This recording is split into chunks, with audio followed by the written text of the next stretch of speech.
Hello, magnifique, extraordinaire, fantastique, unique personne que tu es. Bienvenue dans cette nouvelle vidéo.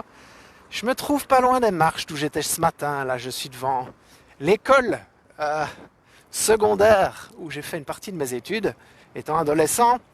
Et j'avais envie d'aborder avec vous la thématique de comment vaincre la procrastination. C'est un sujet qui revient régulièrement. C'est un sujet sur lequel vous m'avez demandé de m'exprimer ce matin quand je vous ai demandé les thèmes que vous vouliez que j'aborde par rapport à la motivation, par rapport à la confiance en soi, l'estime de soi. Bonsoir Christiane. Je suis André, ton coach en croissance personnelle et altruiste. Bienvenue dans cette vidéo. Alors si tu te trouves dans une situation où oui, il y a des endroits dans ta vie où tu remets à plus tard, où tu n'as pas le courage de le faire, des choses qui attendent en fait d'être réalisées depuis un certain temps et tu reportes en disant demain je le ferai, un jour je le ferai et finalement ce un jour il devient plutôt jamais. Alors l'idée ici de cette vidéo c'est de vous donner 3 trucs, 3 secrets pour que ce un jour devienne jour 1. C'est-à-dire que plutôt que vous dire un jour je ferai ça, un jour je rangerai ça, un jour je passerai ce coup de fil, un jour je créerai mon entreprise, un jour j'irai demander mon augmentation, un jour, eh ben non, c'est le jour 1. D'accord ? 3 trucs, 3 approches différentes.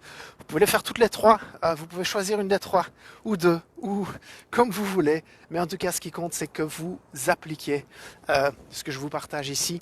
Voilà, je me retrouve à nouveau devant la montagne de Buren, 374 marches, pente de 30%, balade quotidienne, super exercice à faire tous les jours. Première chose que j'ai envie de vous dire, la tâche que vous avez à accomplir, souvent quand on n'arrive pas à la faire, c'est parce qu'on a l'impression qu'elle va générer un stress trop important et que ça ne va pas être agréable du tout. Du coup, comme on se projette dans cette émotion d'inconfort, on se dit je ne veux pas la ressentir, cette émotion, et donc je ne veux pas le faire. C'est aussi simple que ça. On cherche tous à éviter l'inconfort, on cherche tous à éviter la souffrance. Donc, on reporte, ok ? Et puis, finalement, on peut se rendre compte que cette tâche, si on décide de s'asseoir avec, ça prend juste un instant, on peut faire cette légère rencontre avec la tâche et de se dire, tiens, est-ce que je peux la morceler ? Est-ce que le pas que je m'apprête de faire, par exemple, on va prendre l'exemple avec ces marches de Buren, si vous regardez, je vais filmer mes pieds, si le pas est trop important, ça demande un trop gros effort, ce qui gère une émotion inconfortable à l'intérieur de nous.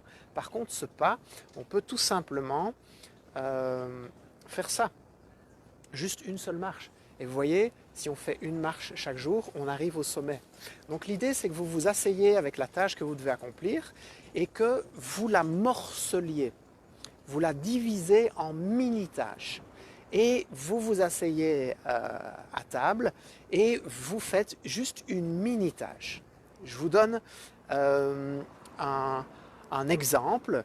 J'ai envie de faire des conférences en anglais, j'ai des demandes à ce sujet-là, je ne me sens pas à l'aise en anglais pour démarrer ça maintenant. Par contre, ça fait 3 mois que je parle anglais dans mes déplacements dans mon tour du monde et récemment, j'ai été à une réunion Toastmaster. Toastmaster, c'est des réunions pour parler en public. Tout le monde peut y aller, c'est ouvert à tout le monde et c'est pour apprendre à parler en public. Et c'était en anglais. Et c'était un défi pour moi, mais c'était un petit pas. Je ne suis pas encore devant une salle de 200, 300, 500, 1000 personnes. Je vais juste à un cours pour apprendre à parler en public. Or, je suis conférencier, vous voyez ? Et donc, j'étais quelque part où ça me demandait un léger effort, pas trop élevé, et en même temps, ça m'avançait vers mon but. C'était un petit pas. Donc, j'ai été à ce cours pour parler en public en anglais, et finalement, j'ai appris plein de trucs, c'était formidable.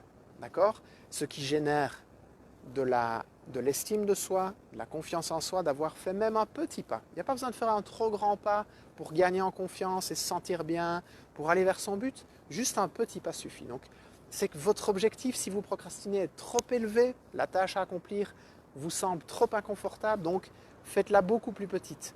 Okay ? Et faites un tout petit pas. Après cette vidéo, maintenant, vous démarrez, vous faites un tout petit pas dans le sens de ce que vous avez à faire et que vous reportez depuis bien longtemps. OK? Deuxième chose, oui, dernière chose par rapport à ça.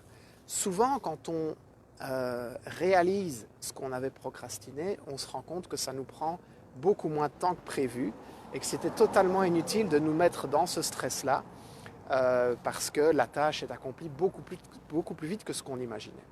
OK? Deuxième chose, mettez-vous dans un état d'énergie qui est propice à l'accomplissement de la tâche que vous avez envie de faire. C'est clair que si vous avez passé une journée difficile, que vous n'êtes pas bien, que votre état d'énergie il est descendu en flèche, vous n'allez pas avoir la motivation pour le faire.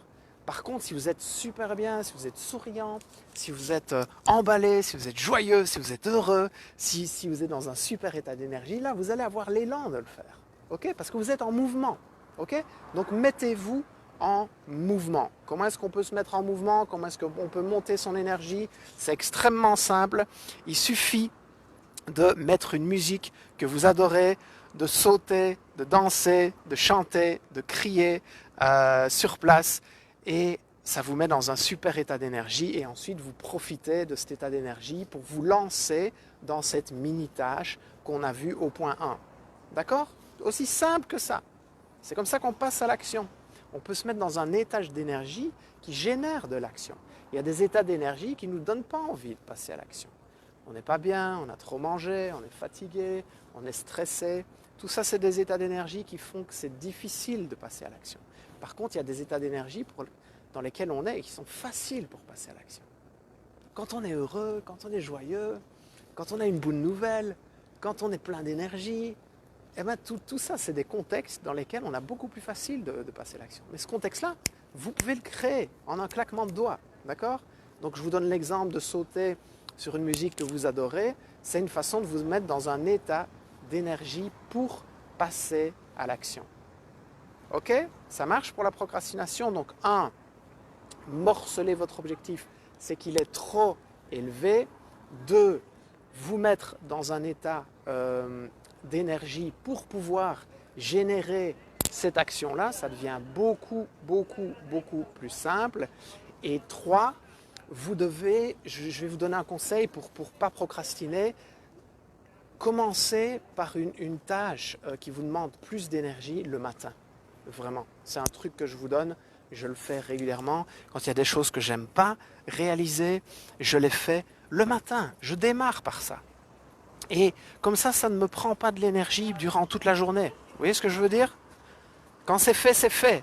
On a un sentiment de bien-être, on a de la confiance qui est remontée en nous et on peut passer à la tâche suivante. Donc démarrez par une tâche que vous n'adorez pas faire, qui est simple, qui est une mini-tâche, et si vous l'avez réalisée, vous gagnerez en confiance en vous. Ce qui fait que vous passerez à la tâche suivante, etc., etc. OK? Ça marche pour ces 3 secrets pour vaincre la procrastination. Après, c'est que action, action, action. D'accord? Alors arrêtez de rester dans votre tête et de vous dire « Oh, mais j'arrive pas, André, je comprends pas. OK? Vous le faites point barre. 5, 4, 3, 2, 1, boum, vous le faites. Oui, il pleut, Thérèse. Ce sont des choses qui arrivent. D'accord? Vous faites un décompte comme quand on lance une course, prêt à vos marques, partez. D'accord? Donc dites-vous ça dans votre cerveau. Prêt à vos marques, partez. D'accord? Vous faites un décompte. 5, 4, 3, 2, 1, 0. Et boum, c'est parti. C'est aussi simple que ça. Le but, c'est de faire un pas. N'importe quel grand voyage, n'importe quel grand accomplissement démarre par un simple pas. D'accord? Faites-le et vous verrez bien ce qui se passe derrière. Mais si vous laissez votre esprit prendre le dessus, il va vous raconter des histoires et vous n'aurez plus la niaque de passer à l'action. Donc dès que vous avez un élan, une énergie, quelque chose qui vous traverse, qui vous donne envie, vous faites à vos marques, prêt, partez, go. OK? Et vous le faites, point barre. Même 3 minutes, même 5 minutes, même 10 minutes, c'est pas grave. Au moins vous aurez avancé, vous aurez gagné en confiance en vous et ouais, vous aurez avancé. D'accord? Bon, si vous avez apprécié cette vidéo, likez-la, partagez-la. En plus, vous voyez à quel point je me mouille pour vous. Il pleut. Donc partagez-la, partagez le message. Ça peut peut-être aider des gens dans votre entourage qui sont dans des situations dans lesquelles ils n'arrivent pas à s'en sortir. Et puis, inscrivez-vous à la newsletter. Si ce n'est pas encore le cas, je vous mets le lien dès que cette vidéo est terminée. Et je vous embrasse et je vous dis à demain dans la prochaine vidéo. Je rentre dans mon tunnel. J'habite dans une impasse dans le centre historique de Liège. Très très joli. Regardez un peu ces colombages juste derrière. Comme c'est beau. C'est vraiment beau, hein? Et donc je vous dis à demain. Prenez soin de vous. Allez vers vos rêves. Ils connaissent le chemin. Et osez. Puis briller. Puis éclairer les autres. On est quand même là pour ça. Pour donner de la valeur, d'impacter les autres. Ok? Je vous embrasse.